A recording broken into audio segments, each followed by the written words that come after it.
So, ang ating next speaker is a visual designer, visual identity designer and a core leader of Passionate Creators Community. He also hosts a podcast called The Creative Incubator, where he invites guests to talk about their stories and creative journey. He's a content creator, sharing his learning about creativity and design with the graphic designers. Let's all welcome Lad Gutierrez! Let's go, ladders! Hello, may kulang ka na namang sinabi, Yel. Charot. Oo, meron pala. Charot lang, charot Founder lang. ng Ladinators. Praise the Lord, guys. Praise the Lord. Mali naman yung sinabi mo, Ay. pero... Ay, sorry. Joke lang. Okay, sige, let me just share my screen. Ayan. Kita nyo na? Yes. Yan. Sige, kayo naman yung hindi ko makita. Yes. Thank you. Hindi naman nakita yung chat box. Wala Kaya naman. lang. Alright, perfect. Ayan. Thank you so much. Ayan. So, thank you so much, Yel, for that introduction, and also thank you kay Phoebe for your mini mastermind kanina. So, dami nating natutunan about knowing your differentiator, your weakness, or your strengths, and how does it relate sa ginagawa nyo ngayon or sa business ninyo. Ayan. No camera. Okay, sige. So, we will be talking about generating unlimited content. Actually, this is more of creating content that contributes. Kaya naka-quote unquote yung unlimited dyan. Kasi, well, for me, as I do content creation ngayon, masasabi ko na I have unlimited content ideas. Siguro katamaran na lang yung yung kalaban ko dito sa pag-create ng content. Kasi I shared last time na parang dun sa PC Night Talk last time din na I have sa ngayon currently nasa 200 content ideas. Kailangan ko lang siyang i-execute. Yan. Pero for tonight, no, I was given 20 minutes to talk about this or more. Yan. Pero hindi lang again sa pag-produce but also sa pag-ideate ng content. And content that contributes to the society, to your audience. Gusto mo na malaman sino dito yung mga gumagawa na ng content. Meron ba? Sa chat box. May mga gumagawa. Ayan, si Phoebe. Yan. Si CJ, si JJ. Marami-rami na rin, ha? Starting, si G. Perfect. Maganda yan, yung mga nagsisimula. Yan. Nag-try pero di tinloy. Sige, tuloy natin yan. Naturip content na ginagawa ko. Okay, trying hard, si Miko. Cool. Okay, so meron naman. So yung iba, I think siguro hindi pa gumagawa, no? Pero sa mga hindi pa gumagawa ng content or I think iniisip pa lang, ano yung naghihinder sa inyo to create or post content? Natanong na to kanina pero gusto ko lang ma-reiterate. Si Tracy, naka-break daw siya. Oh, kailangan natin yan. Pero sa iba nga, ano yung naghihinder sa inyo? Bad X. Bakit hindi kayo gumagawa ng content? Sa mga nagsisimula, what's stopping you? Sorry na, Franz. Pero siguro, no, some of you or some of us, ako rin ganito rin kasi ako Ito yung iniisip ko pag nag-create ng content. Ang hirap mag-isip ng content, no? Do you agree? Lalo na kung nagsisimula ka as a content creator, wala ka pang idea what content to post or what content to share. Sabi ko nga rin last time, hindi ko alam kung bakit baligtad, no? Sabi ko, ngayon ang hirap pag-isip ng content, bakit last time? Sabi ko, thinking of a content is easy, but producing is hard. Well, pupunta tayo dun mamaya. Pero sa easy part ng pag-ideate ng content, if there's one content, ngayon, kung tatanungin ko kayo ngayon, if there is one content, basahin ko na to, too many content creators who have their niche and you're caught with also being unique. Cool. Sige, sasagutin natin yan mamaya. Pero ito munang question ko is, if you're going to post something today, or meron kayong top of mind, anong content yung gusto mong gawin? Or anong content yung gusto mong i-post?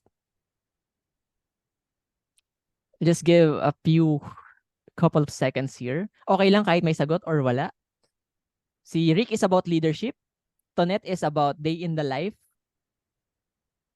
Kababalaghan. Fashion. Growth. May content na kayo. Motivations, si Miko. How to create a content. Maganda yan. Food, minsan memes. Showing your showing your personal brand sa memes. Si Hana, food. Cool. Di ba? Food and advocacies. Galing may mga iba't ibang tayo dito. Iba't iba yung niche. Reacting to why wala na akong maisip na content. Si Rick S. Katz. Magandang content. Uy, dati nung sa mga YouTube era, yung mga nagsisimula yung YouTube, di ba usong-uso yung mga pusa, yung mga sa mga pinapanood na videos, yung mga naglalarong pusa or yung mga pets nila. Cool. Pero that's your yung mga content na gusto mong gawin, that's something that's within you already.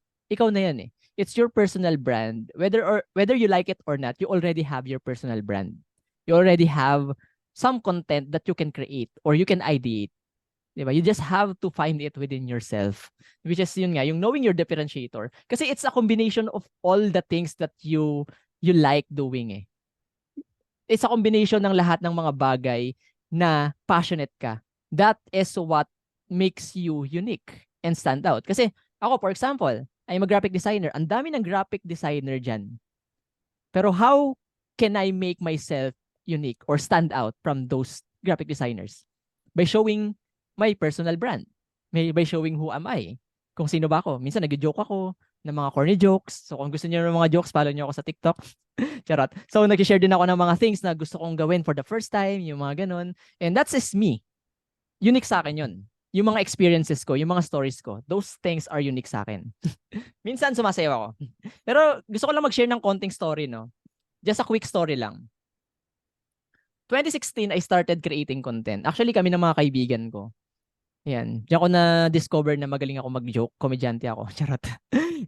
Diyan ko na-discover yung hilig ko sa pag-create ng content. But, the reason why I create content or the reason why I started creating vlogs kasama yung mga kaibigan ko is gusto kong sumikat.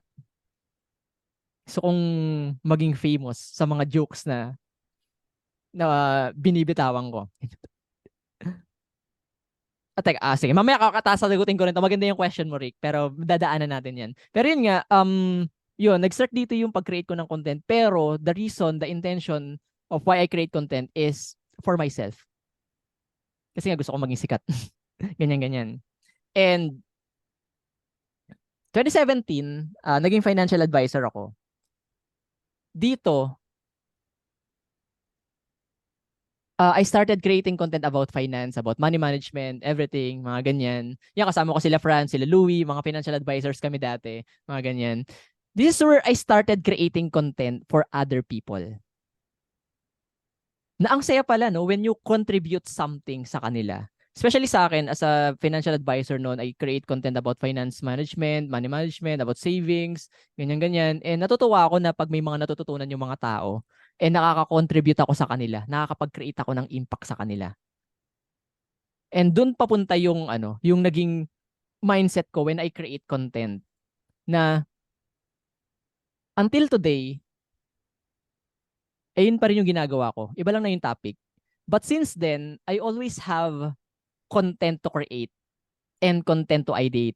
Ibig sabihin, na-discover ko yung sarili ko, na-discover ko yung target audience ko na almost every day meron akong pwedeng ma-post na content. May mga pumapasok na idea sa akin. Kasi totoo sa umpisa mahirap mag-isip ng content kung i-force mong mag-isip ng content. But once you've discovered your differentiator, discovered your audience, bigla-bigla na lang may mga papasok na idea sa'yo. Kahit nasa CR ka, naliligo, jumejebs, sorry for the word, kusang pumapasok yung mga ideas. And during the course of this content creation journey, there's one thing I realized. Yung etong mindset na nakatulong sa akin to create and ideate more content. Na instead of thinking lang na kailangan maraming followers, kailangan sumikat ako dito sa mga post ko, kailangan mag-viral yung post ko. Kasi pag nag-start, gano'n naman din minsan yung intention natin or yung gusto nating mangyari sa atin Siyempre, gumagawa tayo ng content para makita ng ibang tao, di ba? Para sumikat, para mag-viral. Pero there's a change of mindset sa akin na natutunan ko how I created content ngayon. Actually, be a content creator. If you want to create content, be a content creator. But you don't only become a content creator. you also become a content contributor. What do I mean by that? Contributing something to the society. Parang medyo malalim no? Pero contributing something sa audience mo. Sabi nga ni Sarah kanina, no? Value is subjective. So what is value for them? What is something that you can contribute and make impact sa audience mo? Yeah. Kasi it's either you create content to educate, kahit anong klaseng content pa yan, nag-educate ka, you entertain people by your dance, by your voice, or to inspire other people. You create or you contribute something sa kanila. You educate them. Anong impact or yung contribution na nabibigay mo sa kanila? Education, value. You entertain them. Ano yung nabibigay mo sa kanila? Nagiging masaya sila or minsan umiiyak sila pag nai-inspire sila sa'yo. Diba? Yes, coming from a place of health. Diba?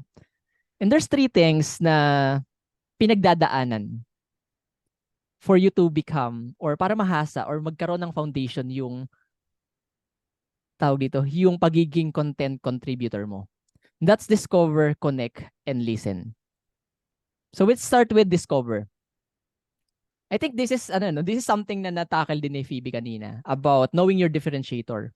If you're a freelancer or a content creator, there's one point in time na nasabi sa'yo to find your voice. Narinig nyo na ba yun sa ibang mga kakilala nyo? Or parang nung nagsisimula kayo, we find your voice. Ano ba yung message na gusto mong i-share? Well, type 1 kung natanong na sa inyo yan or na ano nyo na yan.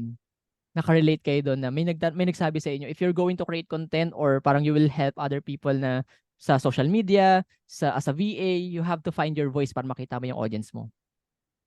Pero as you start, wala kang idea. What's your why? Pwede rin yun, di ba? Pero habang nagsisimula ka, di ba, hindi mo alam kung ano yung idea. You don't have an idea kung paano ba hahanapin yun.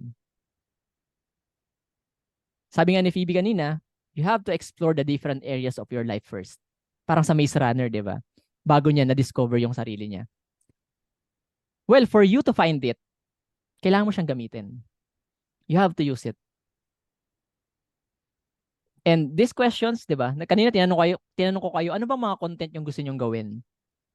Day in the life? Or what are you passionate about? Ano ba yung ginagawa ninyo? That's something that you can create content na agad. Kasi it's about you eh. Sabi nga ni Austin Kleon, one of my favorite authors, you can't find your voice. Wala yung pangalan ni Austin Kleon. Ayan. You can't find your voice if you don't use it. Nung nagsisimula ako, noong 2016, I was just trying different things. Yung sa content namin, yung sa vlog namin, it's about travel, it's about food vlog, mga kalokohan, mga chuchu, kung ano-ano. And most of it felt like na it was not me. Hindi ako yun. Parang parang pilit for the sake of creating content. Pero 'di ba, habang ginagawa mo siya, hindi mo pa alam kung ano yung gusto mo talagang gawin. Hindi mo pa alam kung ano talaga yung gusto mong content na gawin.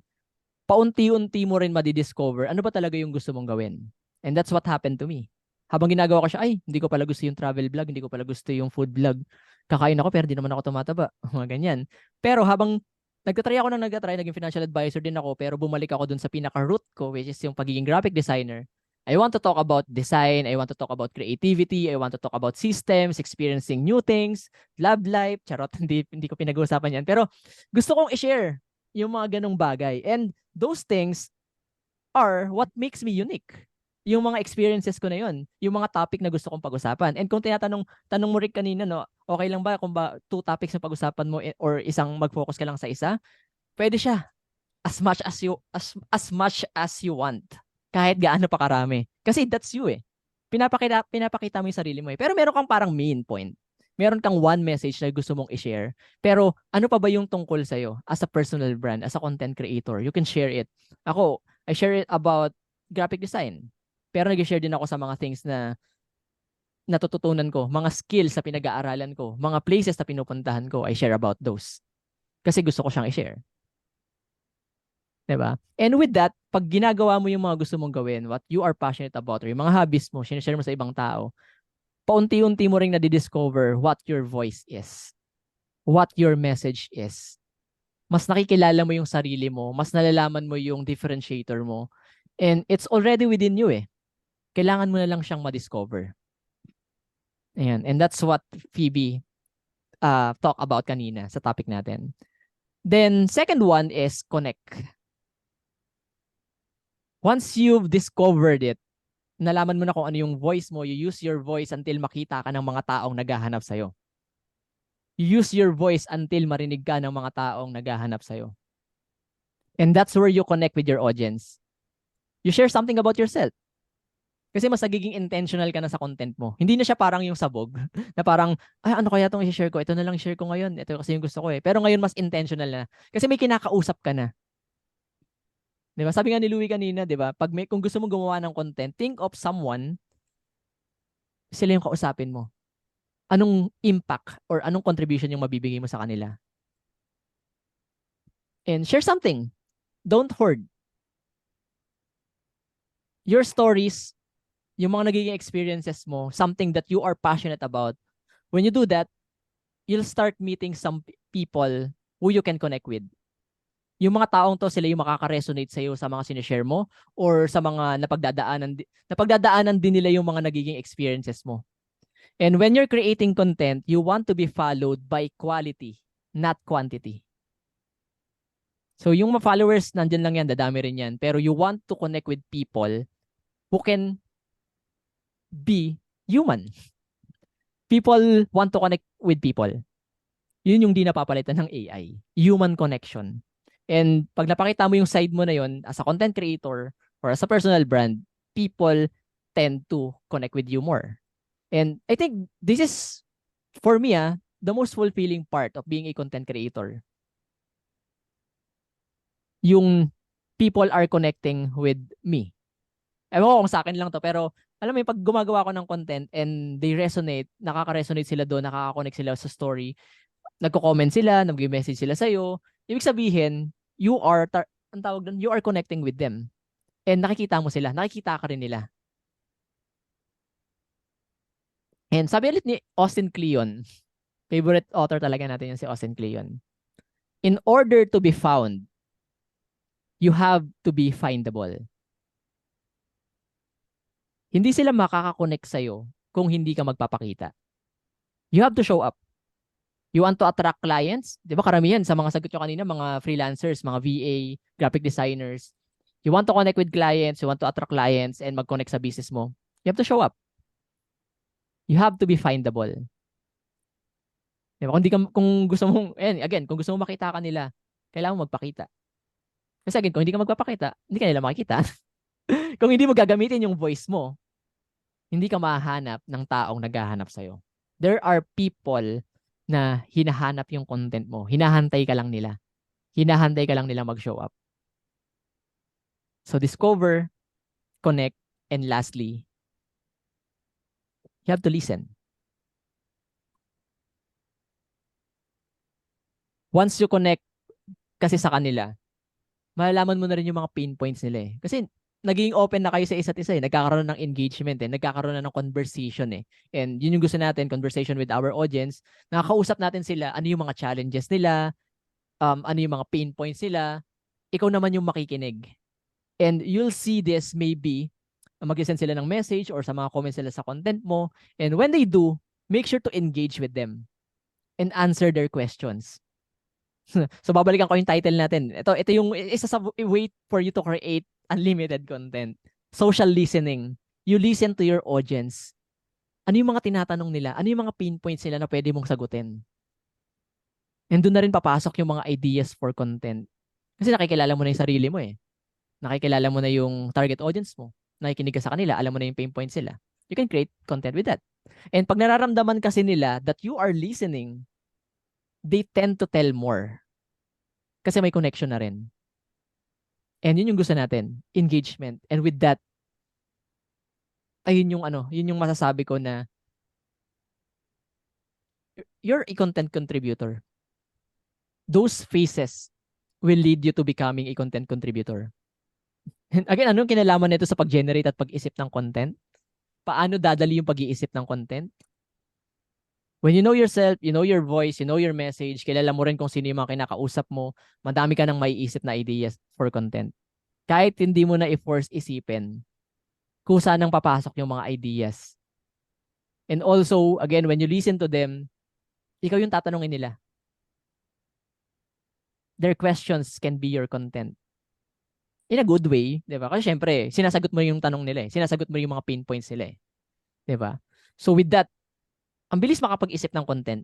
Kahit hindi, ano na siya subconsciously, bigla na lang, parang ang gandang content nito ah.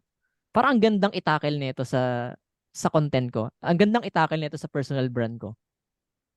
So bukod sa kung ano na yung meron ka, nagkakaroon ka ng panibagong ideas for your content.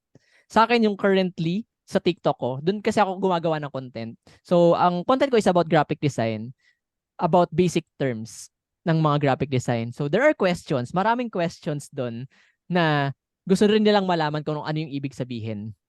So ako, syempre, yun yung sinasagot ko. Minsan, kahit, di ba sabi ko may 200 content ideas na ako, hindi ko nagagamit yun kasi napapatungan ng mga questions sila.